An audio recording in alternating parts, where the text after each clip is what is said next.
All right, Welcome sick. to the Bleach House Willie's OG podcast one. Nice. Take it away. All right, what's up, guys? This is the. That's what I want to say. I'm ready now. All right, what's up, guys? These are the OG sessions. I'm here with my boy and my customer, Sam, from the cafe over at Willie's. He's drinking our cold brew coffee right now. How was it? Delicious. Sick. All right, let's get this started, bro. Congratulations on your new studio, by the way. Thank you very much. Oh, man, this thing is awesome. I think that what you have built here is something very special, something I've never seen before in Palm Beach County. Thank you, man. We worked really hard on it. Took a couple of months, and we wanted to bring something. It's kind of the same vision as the recording studio. Bring something that nobody else really has in the area and provide it to the lovely people of Palm Beach County at an affordable price. There's a lot of great creatives down here that I think deserve a good place to work. So Yeah, I it's think kind of always been the vision. all of South Florida is going to be able to access this place, Yeah. not just Palm Beach County. Yeah. So if you're in Broward County, if you're in Miami-Dade, Tap in. there is a sick studio to do really nice photography shoots, podcasting, video shoots, anything that you can come up with, right? Correct. Yeah, we're hoping to bring a lot of people in the door, not just musicians that we already service at the studio. So Okay, so there you go. Give us some background on you have a recording studio. we do. And now you have a photo studio. So tell me a little bit about your entrepreneurial journey. What's the name of the studio, recording studio, and what's the name of the photo We studio? are Bleach House Studios, all encompassing, and this is Bleach House Entertainment Visuals. That's what we decided to go with for this. Love it. Yeah, I mean, I've kind of just always been a creative. I think I was an entrepreneur before I kind of really knew what that was. I think my idea of someone that did business when I was a kid naively was kind of someone that sits at a desk all day in a suit, and didn't think that was for me, and this is the farthest thing from that. So it's been a journey for sure. Why Bleach House? Bleach House?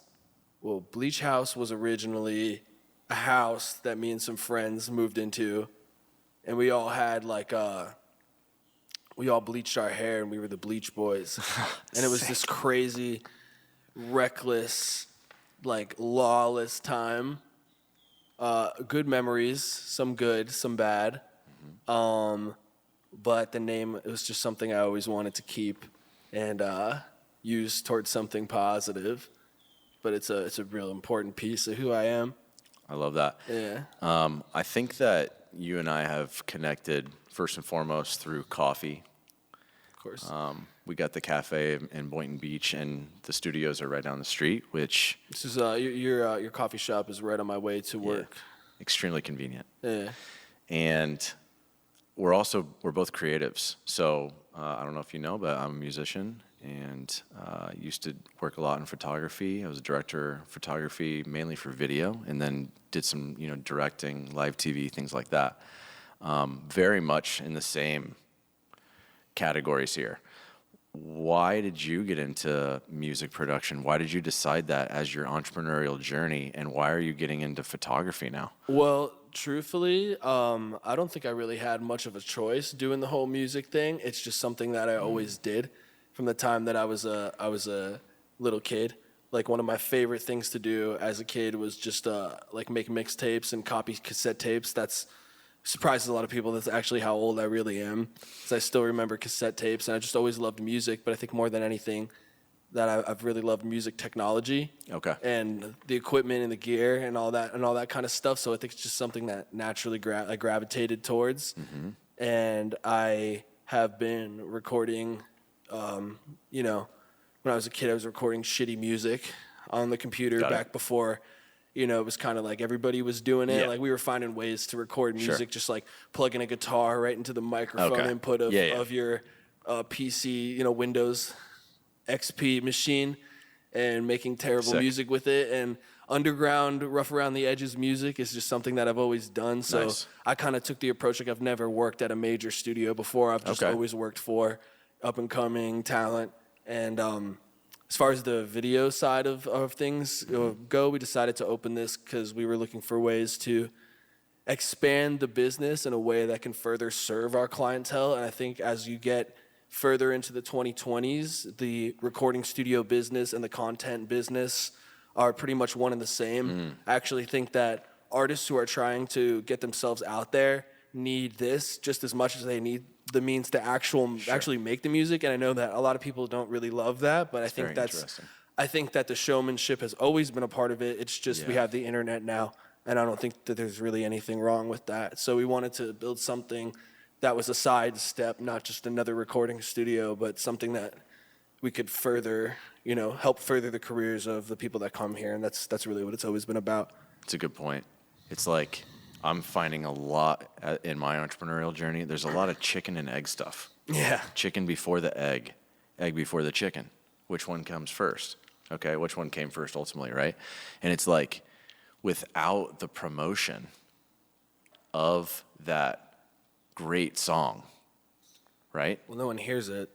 Exactly. Yeah. And that actually happens all the time here. Yeah. Because, I think I've spent enough time in the business to know, too, like, there's plenty of people that I've recorded that have what I would consider to be great music, but maybe they're not so great at the marketing side of things. Right. And it's sometimes frustrating as a musician's first kind of creative that happens.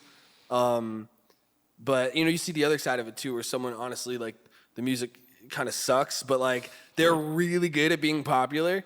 So that's why I think when you find like a unicorn, which to me, a unicorn in the artist world is someone who is really good at getting people to gravitate towards them. The music is sick to the point where you hear it and you're like, I wish I would have made that. Like, 'cause to me, that's when you know it's good. As someone who's like a musician themselves. Yeah. When somebody comes in and they make something and I'm like, man, I'm jealous of how sick that was and how cool this guy is. Like, that's how I know that they have a good shot at making it. And I think 3 is being at least a little bit business savvy enough to know, like, to have a good gut instinct as to what direction to take their career. And that's a true unicorn in the artist world. And I'm finding that. And so we're talking about products right now. Okay. We're talking about products. And I'm finding that it's better if the individual that's creating the product has created an audience first. Oh, yeah. And then they release products. Yeah. So it's actually extremely beneficial because what we know at Willie's and with OG, which is the soda project, is we create really high quality products. Yeah. Okay? And now we have to create really high quality marketing, advertising, and branding strategies. Right. To promote what we already know are the highest quality of products. Yeah. Okay? So it's always better if you start working way ahead of time on your promotional work. Yeah. Because that's a journey. Oh, it's like its own thing. I think it's to touch on like the chicken and the egg thing. Yeah. It's like I've definitely seen people that like build a lot of hype before they build a product, and sometimes it works for them. And I always look at those people and I'm like, man, I don't know how they did that. It's like, and I will talk a little bit of shit here too. It's like the person that's always like really gung ho about like, oh, I'm gonna start my LLC. It's like, yeah, but you don't have any customers, So it's like for me.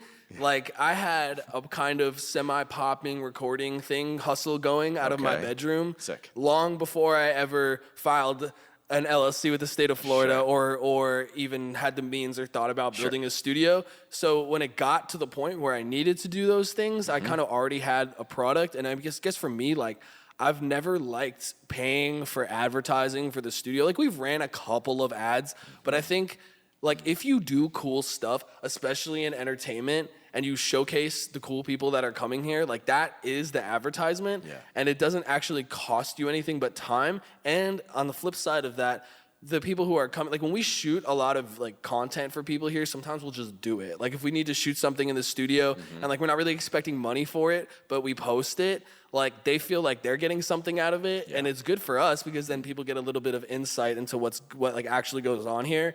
Totally. And I think that's like things like that are really, really important. And I talked a little bit about it with my buddy I did one of these with the other day. It's like doing the extra stuff when you're a business owner. And I think a lot of people talk about like there's such a big push now. It's like, oh, just own your own business. And I'm like, yeah, but like you won't have a boss. But I'm like the universe becomes your boss. Like Totally. the business and my customers, like, and the clients, like, those are the people that dictate like what I'm doing on a Saturday night. For You sure. know, like I'm not getting to choose. Like, sure, I can make my own schedule and never come in if I don't want to, but you can also make no money. You know, so like Yeah. it's not as simple as a lot of people think. And like we do a ton of extra shit here that we don't see a dime for, except it comes back to us in more business. The people who do come here and buy studio time or sessions in the video studio.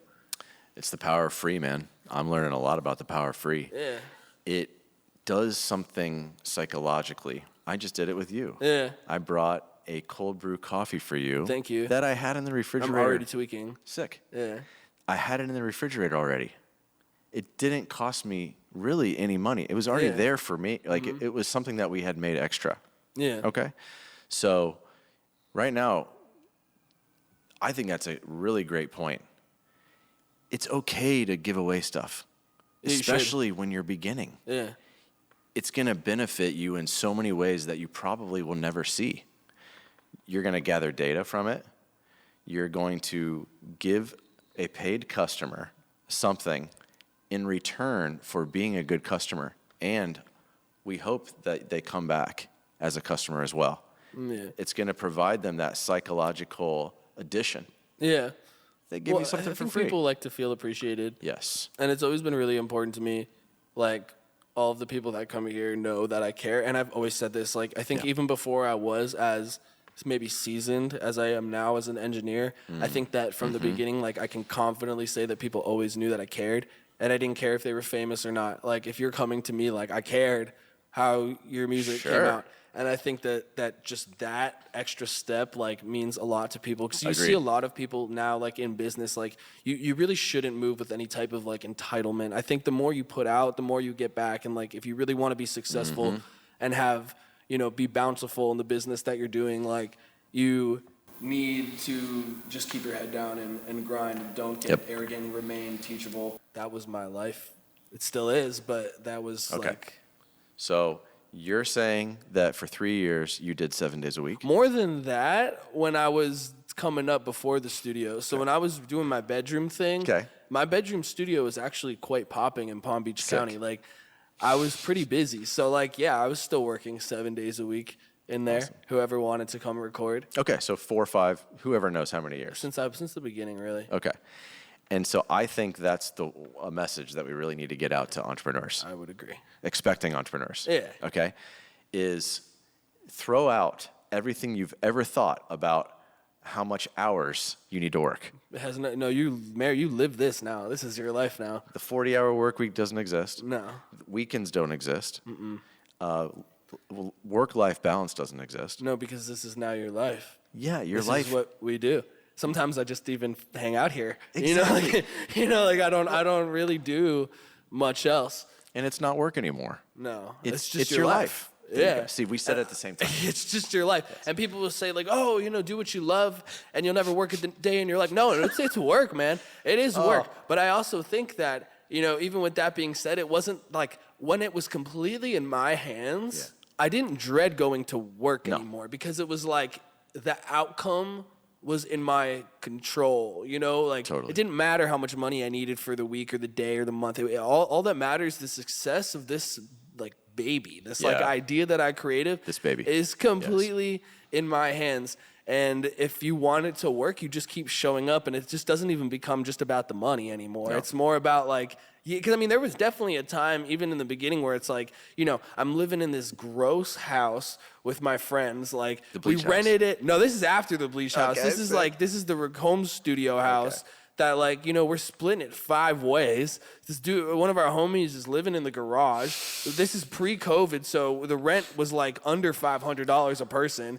So like, I could have taken a day off. fantastic. Like I would have been totally fine to do that, but I didn't because I wanted it. Yeah. You know, and the goal was eventually to be able to open a space like this, which has far exceeded my expectations already in the first 5 years of having it.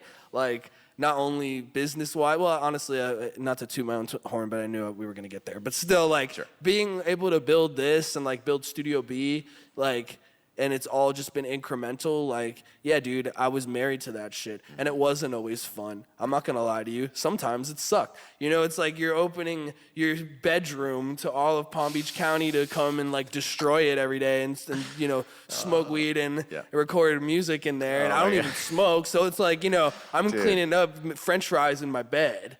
You know, like I remember I got into bed one night and fucking ketchup and like all and like, and I'm just like, but I loved it. You know what I mean? Like it was such a trip. You know, like it's like I crawl into bed after a 10-hour workday in my house and it's just ketchup in my bed. You'll never forget that. Never forget that.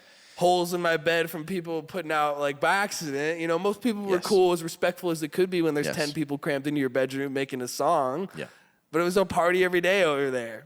You know, and I'm really grateful for the experience for it. But something you just said really hit home with me, which was do what you love and you'll never work a day in your life, which is it's BS. Yeah. It's actually do what you love and you're gonna work every day of your life. Yeah. Do what you love and you'll hate it some days, but it'll be worth it because you get to say that you did it. Okay. And you're going to hate it some days for sure. I have had many, many incredibly difficult and complicated days. I'm sure. Okay? 100 degrees inside my store some days. Yeah. And everything going wrong. Right. That's the day that the refrigerator breaks. Everything breaking, problems with food, problems with customers, problems with staff, all in the same day.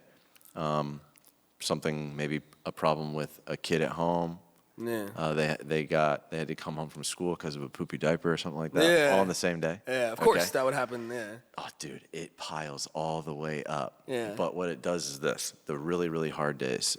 Here's what it does: it strengthens you and hardens you to become the next version of yourself and the next version of your business. The diamond making process, I like to call that. Yeah. Every time that I would get a session that I felt that I was not equipped for or that I did not have the experience for, you have this moment, and I can't even talk about it. We have one on Tuesday. Okay. I can't even talk about it because I'm not supposed to talk about it, but it's big. And I'm like, again, still having these moments, but you have this thing where it's like, what are you going to say, no? No. You know what I'm saying? What are you doing this for? Like, you just got asked. Like, I remember the first big one I ever had with some, like, really big people where I'm called out there to work. And I'm like, yo, like, I'm just some kid. I'm some guy. I mean, I'm a guy now, but at the time, I'm, like, you know, early 20s kid. Yeah. Like, you know, learned this on YouTube. Like, I've practiced in my bedroom, and, like, I'm getting called to, like, you know, a major label thing. Sick. And it's like, I don't know what I'm doing. Yeah. But then you realize, like, what are you going to do? Say no, and then you go, and you do it, and everything's fine. Sure. And now when that happens again, you're not scared anymore. No. And I think that touching on fear is super important too. Like, and I've been thinking about this a lot. I feel like a lot of young men will like to say that they're not scared of anything. But for me, dude, I was scared to take the leap to do this, like following my dreams. Like, and I was terrified in the beginning, but truthfully, I was just ever so slightly more terrified of not doing it, because I was like, what if I just don't ever try? Yeah. You know, and I realized it wasn't about money. It was about proving to myself that I was capable of pursuing my dreams and owning my own business and running it and making it work.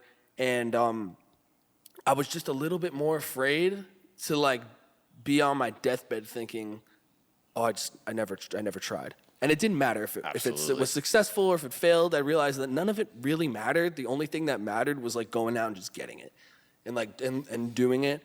And I still feel like that now. I mean, like, dude, running a business is crazy. That's why you have to move with gratitude. Like this can go sideways at any point. Any second. Any second. You don't have the security of a job. When you win big. When you lose, it's on you. Radical accountability. Yeah. You know? It is in your hands. Oh, yeah. And anything can happen from day to day. Oh, yeah. With anybody's business. So I express gratitude on a daily basis. I try to do it every single morning 7 days a week, expressing my gratitude for every single thing that I have. Because when you have a busy business after 5, 6, 7, however many years it's taken for any one person to get that business, you recognize what it took to even get in that position. Yeah. And that's what you're most gracious about. Yeah.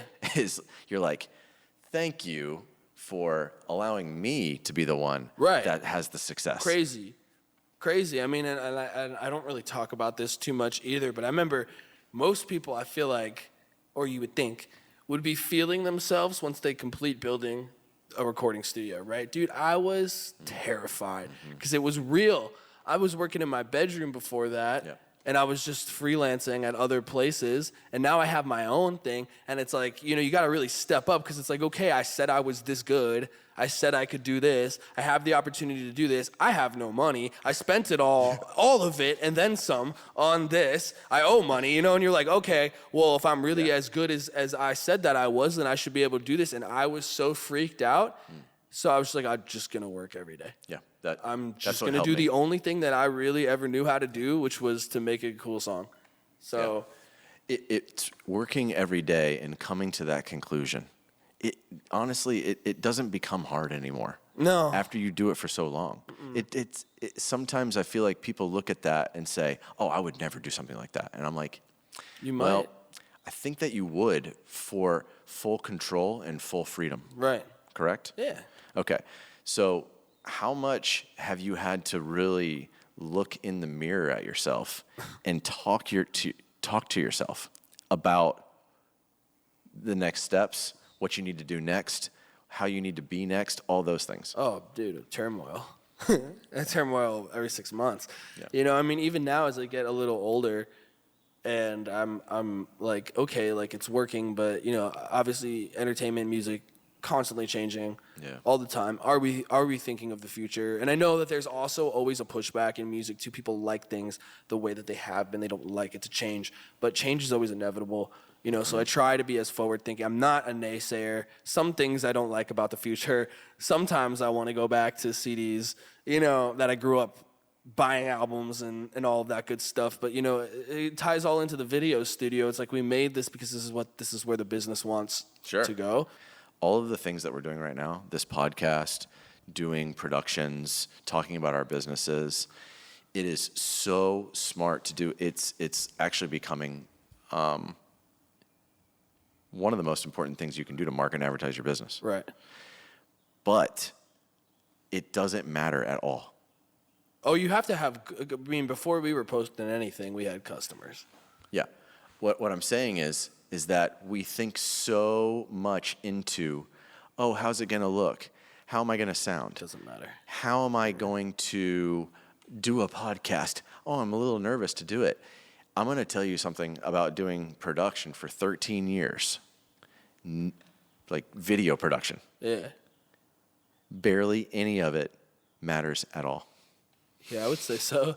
Actually, a lot of the stuff that tends to do really well is the stuff that the artist doesn't like or that they were weird about. Like it just seems to work better when it's more organic.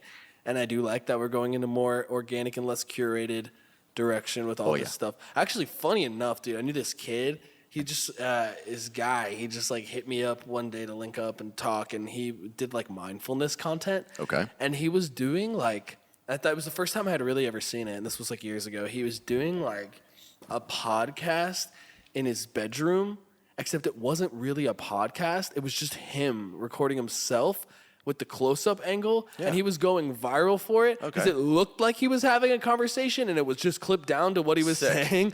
And this video had like millions of views, and people were in the comments like, "Hey, where's the full episode?" And then like, there is no full episode. He didn't even record one. He just recorded this little like snippet. I know plenty of podcasters, I guess, if you would call them, or influencers. It's in that category. Likewise. That do that. That they literally are talking this way. The camera's over here. They're not talking into the camera. They're acting like they're talking to somebody. Yeah. But really, they're just speaking in or yelling into a microphone. Yeah. It's like the fake reaction thing. It's like was big for a little bit. Okay. So there you go. As long as you are doing something over nothing. I also think with a business too, like people are so concerned with going viral. And I think just putting stuff out there, especially for a local business, Well, of course. so people can just see that you got stuff going on over there, Yeah. is a little bit more important than just smashing the metrics every single time.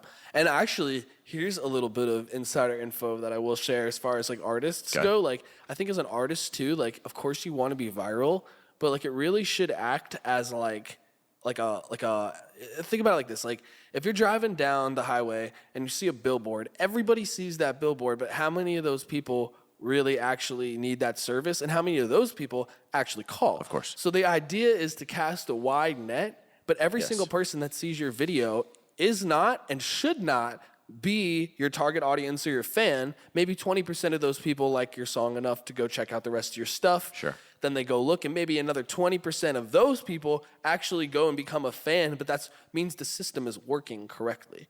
You know, if you're bringing people into your world, I think it works the same with a business. Like, not everybody who sees our stuff is going to be an artist, but like out of a percentage of those people like are going to book here. And it just means that it's doing its job. It's like fishing. It's like casting like a wide net, and you're bringing in, you know, you're not going Absolutely. to keep everything, all the stuff that you don't want. But I did want to ask you this, and to pivot a little bit too. It's like, let's talk a little bit before we wrap this up about like craziest, and of course you don't got to name names, but I will ask, like, craziest customer encounter at the Willie's Cafe Well, of all time. Yeah, I'm going to tell you. Since starting the business and opening the doors, we've been dressing up a pig. Okay? Yeah. So that property and that building that you see off of Woolbright Road, just Very east, homey. east of 95, Yeah. hasn't always looked like that. Okay? So it's very interesting, the customers that Willie's attracts. Yeah. Okay? So we bring in people that are looking to purchase a 35-cent banana, Yeah. and that's all they got. Yeah. Okay? And then we bring it, and we're happy to help those customers and serve those customers. And we bring in people that have the most money Yeah. in the world. That want to like buy all the meat and the eggs. Not even. They're just coming in for a smoothie, and they literally can still It is enjoy. a very like diverse crowd in there too. Yes. It's like you'll see people where it's like that is a Boca Mom. Yes. And then you'll just see people where it's just like they're like just coming from the beach. So the vibe of Willie's is that we are completely capable of serving every different type of economic customer. Yeah. Every single one. From the most wealthy person, we can serve them, and they can enjoy and come in and really love the vibe of our place. Yeah. And then we can serve also all It's like the way dude down. walking down the street who needs a snack. He needs that 35-cent banana. Yeah. All right. And then we got a $40 steak Yeah. that you can buy. Yeah. Okay. Whatever you need, they got So you covered. that's what I love about Willie's. And you ask, who's the craziest Of all time. of all time? Nightmare or not. No, not They're nightmare. not always a nightmare. Not, I think that my brain's trying to not remember the nightmares anymore. But the most wild thing is that I look into who's coming in and what type of opportunity each individual that I can provide to them and they can provide to me from this experience. Okay? So I have gained 2 very serious mentors from opening that storefront and just building and making it better and better and looking better, so that the type of individuals that might come in, I can now have access to people I have never been able to access my entire life. And now I've gained these 2 mentors that have changed everything that I've ever thought, everything that I've ever learned in my entire life. They have turned my brain around to think much larger, Yeah. to think that I can achieve a lot more. They've coached me and shown me that anything is achievable, and to continue to take risks and set my goals like as high as I can possibly set them. I like that. So that has been the craziest part about who has walked into my door are individuals that have completely changed everything that I've changed your entire perspective on on what you're life, doing. on what I've known, on what I can achieve, Yeah. and what I can build. Had a similar experience. Okay, that's what's been the craziest part. Yeah. I mean, actually, to touch on that a little bit too, like, I think it's, and I've kind of come to this conclusion about the dreams thing, right? It's like, I think it is totally acceptable to be completely unrealistic in your goals. I think that you should be as unrealistic as possible, but the caveat is you should be practical in your approach. And what I mean by that is, like, you should not be real. Like, if you want to go to Mars, you go there.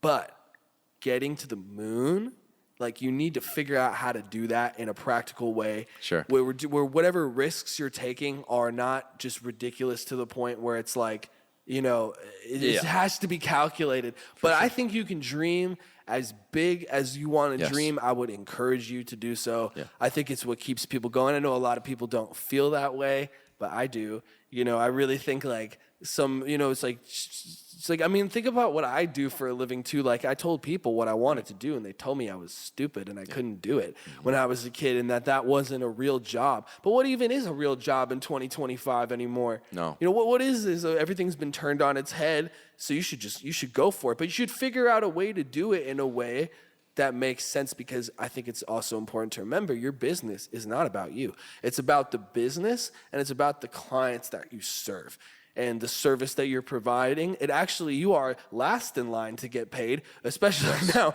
because, like, my team's got to make money. You know, like, the place needs stuff all the time. All the time. You know, I mean, and it's like, yeah, it's doing well, but, like, I'm the last in line to eat, and I'm totally okay with that. But have I been practical in my approach, but completely unrealistic about what I want? Absolutely. And I wouldn't have it any other way.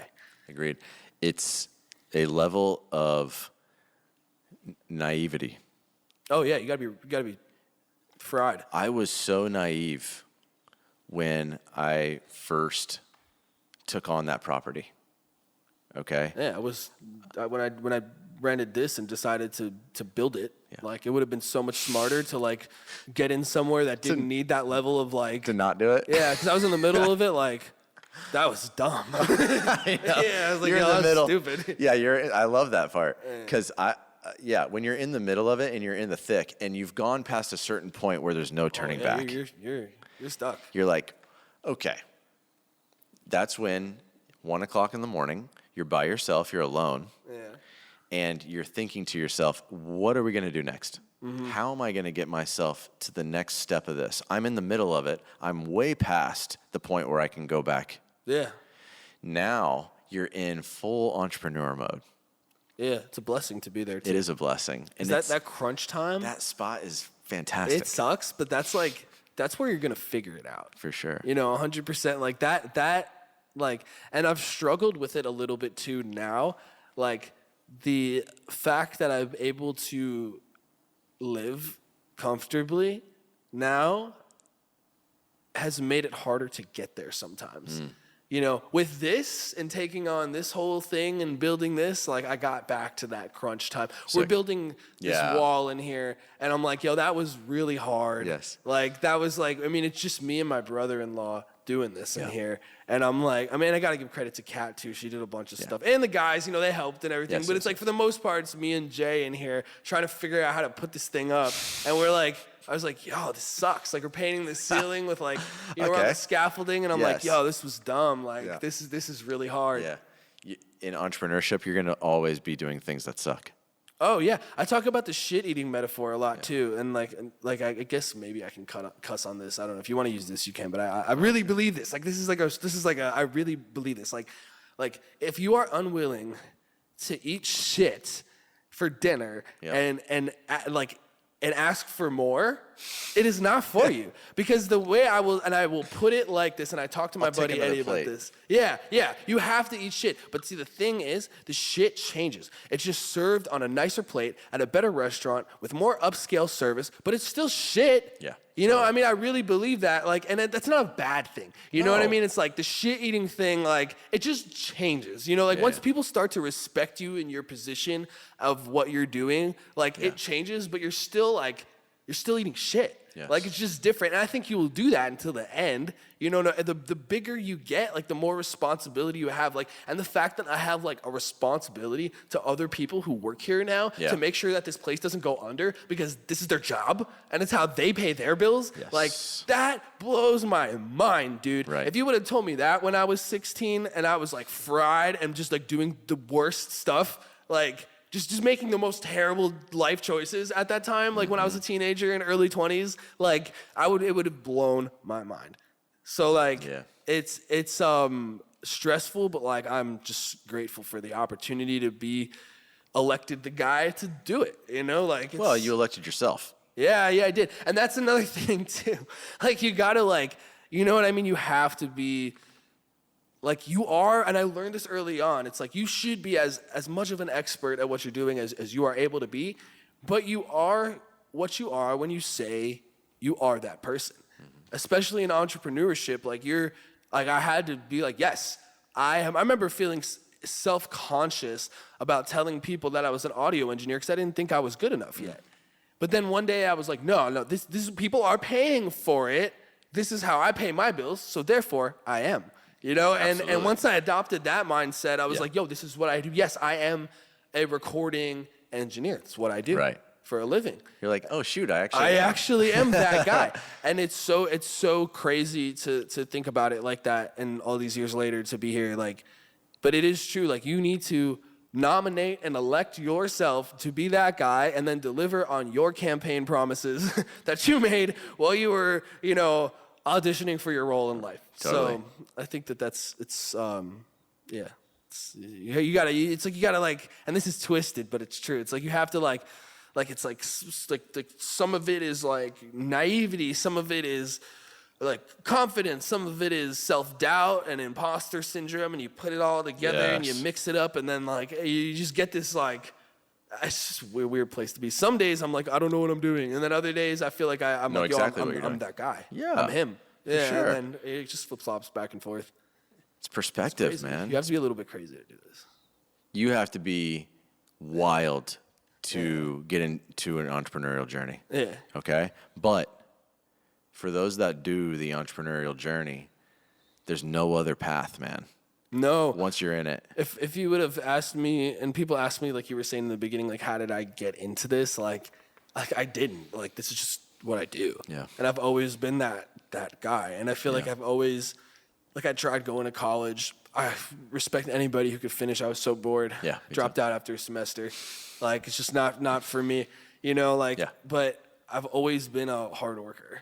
Nice. I've always been able to show up to work. Even on my worst day, I was working at the restaurant running food. Sure. For 12 hours. Like, that's all it takes. Yeah. There's a lot of people that want to do it. They have an idea, they have a product, they have a service. They want to have their own business. And I'm here to say all that it takes is just this really one thing, which is just do it all the time, every day, until you no longer have to do that anymore. Yeah. It's that simple. Mm-hmm. And don't have this thought in your head about, well, I've always been told that it's a 40-hour work week. No. I've always been told that I take days off on the weekends. No. I've always been told that the days off in the calendar for the United States for the year, all those other people are your customers. I take those days off. No, actually, you work more on those days. Those are the days people make money. Everybody else is off. Yeah. But I will say this. Coming up in the food service industry kind of prepared me for that because I have not had, this is a night gig for the most part too, like a PM thing. Right. So like I always worked the dinner shift and I always worked weekends and I always worked holidays from the time I was, 17, 16 having a job. Got it. So like now it's not new.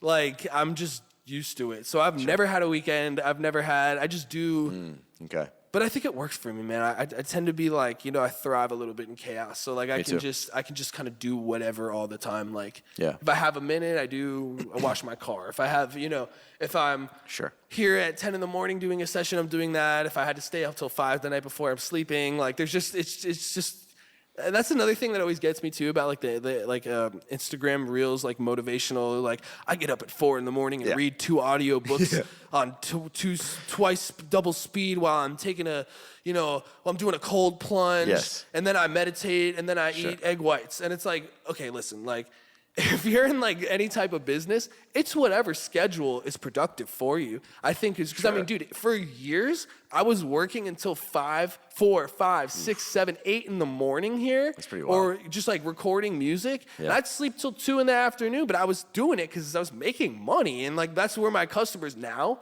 I don't really do that. Most of the team is doing the really late stuff. I do a lot of business admin stuff and other stuff for the management, artist management stuff that we do in the morning. I get up a lot earlier than I used to now because that serves me better. Yeah. But in the beginning, like, imagine if I was like, no, I need to go to sleep at 8 o'clock. Like, dude, that's when my workday started sometimes. Sure. So like, it's just, you do what it demands you to do. And I think as long as you're being honest with yourself about your output and you have like, not every day is going to be 100%. No. And that's okay. Like you're never going to operate at 100% efficiency, but if you can get like 85, 90, you're good. Yeah. Just being honest with yourself about that. I've also recognized too that you're never going to be able to get everything done in one day. Oh, dude, I still rip my hair out about that.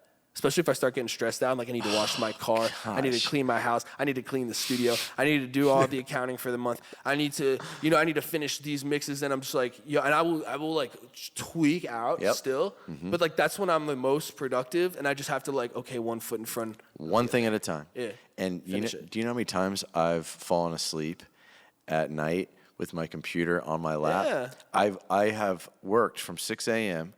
and it's 11 p.m., and now I'm completely exhausted. I've sweat the entire day. I did my workout. I got everything, all my normal stuff, but I'm working on the computer, trying to get like an edit done or something, or some design for a new logo or something like that, right? And then I'll just wake up and my computer's on my lap. And then I'm like, whatever. Yeah. Tomorrow I'll work on it again. And I'm not by any means perfect about, I will get stressed out. But I think I try not to stress anymore about it. I know.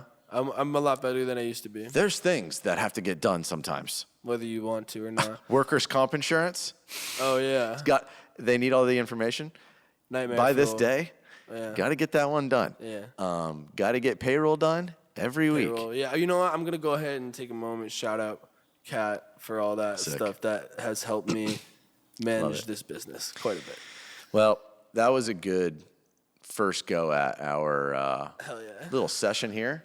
I'm calling mine OG sessions. Yeah, I mean, bro, I don't even know what I'm gonna call it. I'm just gonna start putting these out. So, I've had a lot of different names.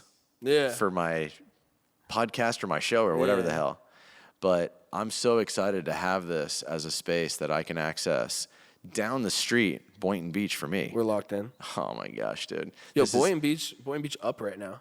Boynton Beach is up. We are. There's so many cool small businesses in Boynton Beach. Shout out Boynton Beach, by the way. Shout out Boynton Beach. Oh, they're going to love this. Yeah. Boynton Beach in the last, I want to call it in the last 5 years. Yeah. Since 2020. I would say so. Some others might say earlier than 2020. Yeah. That's fine. Yeah, I don't know. You're free to say that. I don't know everything. Yeah. Okay. But in the last 5 years, it's like this. Well, dude, would you say going up for sure? Would you say that Boynton Beach, out of all of the county or all the cities in Palm Beach County, has retained the Palm Beach County vibe the best? Yes. Since all of the boom in development in the last 5 years. Of course. 'Cause I feel like everybody I know we all kind of compacted into Boynton Beach because we have, Boynton Beach became a community town. It became family friendly. Yeah. It always has been, okay? But they've gone in on being a town open for business. Yeah. They're supporting entrepreneurs. Yeah. Okay, they support me. Boynton Beach supports me as an entrepreneur. Hell yeah. All right? That's sick to say. Oh, yeah. Right? They get shit done. Yeah. Which is good on Boynton Beach for that. They are building up the town or city, whatever you want to call it. We are building up Boynton Beach for sure. We know that. We can see it. Yeah. It has definitely gotten way, way better year after year after year. And we can continue to make it better and better as business owners, as community leaders, as people that are trying to support others in their entrepreneurial journeys, and just support the community. That's what we're all about. Yeah. So I think in South Florida, Boynton Beach is a really nice spot. Yeah. I love Boynton Beach. Sick. And to close out too, I will just say, like, if you could sum up the Willie's OG, like, mission statement or personal mission statement, I guess, in like a couple sentences, like, what would that be for you? No, this is important. Yeah, I'll tell you mine after too. Okay. At Willie's, we are trying to have the highest quality products. We are trying to have a vibe that is second to none on the property of any place that you go to, whether it be a restaurant or another business or whatever it might be. We want to be a community spot. Yeah. So, and we want to have the most delicious things. So, high quality stuff, community, most delicious. I love the community aspect. And we want to continue to innovate. Yeah. I'd say it's kind of a similar thing. I mean, I guess the Bleach House vision was always like, I wanted this to be where people went right before they made it. Meaning, like, if you are the artist that is grinding, you are serious, you are all in with your artistry and your music, you come here and you like, that is the stepping stone to the big leagues. Because I knew, like, we're still an underground music studio at our core. Okay. We can service whoever. We have the equipment, and that's great. We have the skill, great. But at its core, we are serving the underground music scene, and that's what I've always been about. And I wanted it to be a place where those artists could come to get, like, the same quality that you would get in a multi-million-dollar studio in, Miami, and be able to, like, kind of strip that down to its elements and be able to do it at an affordable price here. And I guess for Love me, that. what keeps me going too is, like, I mean, I've always wanted to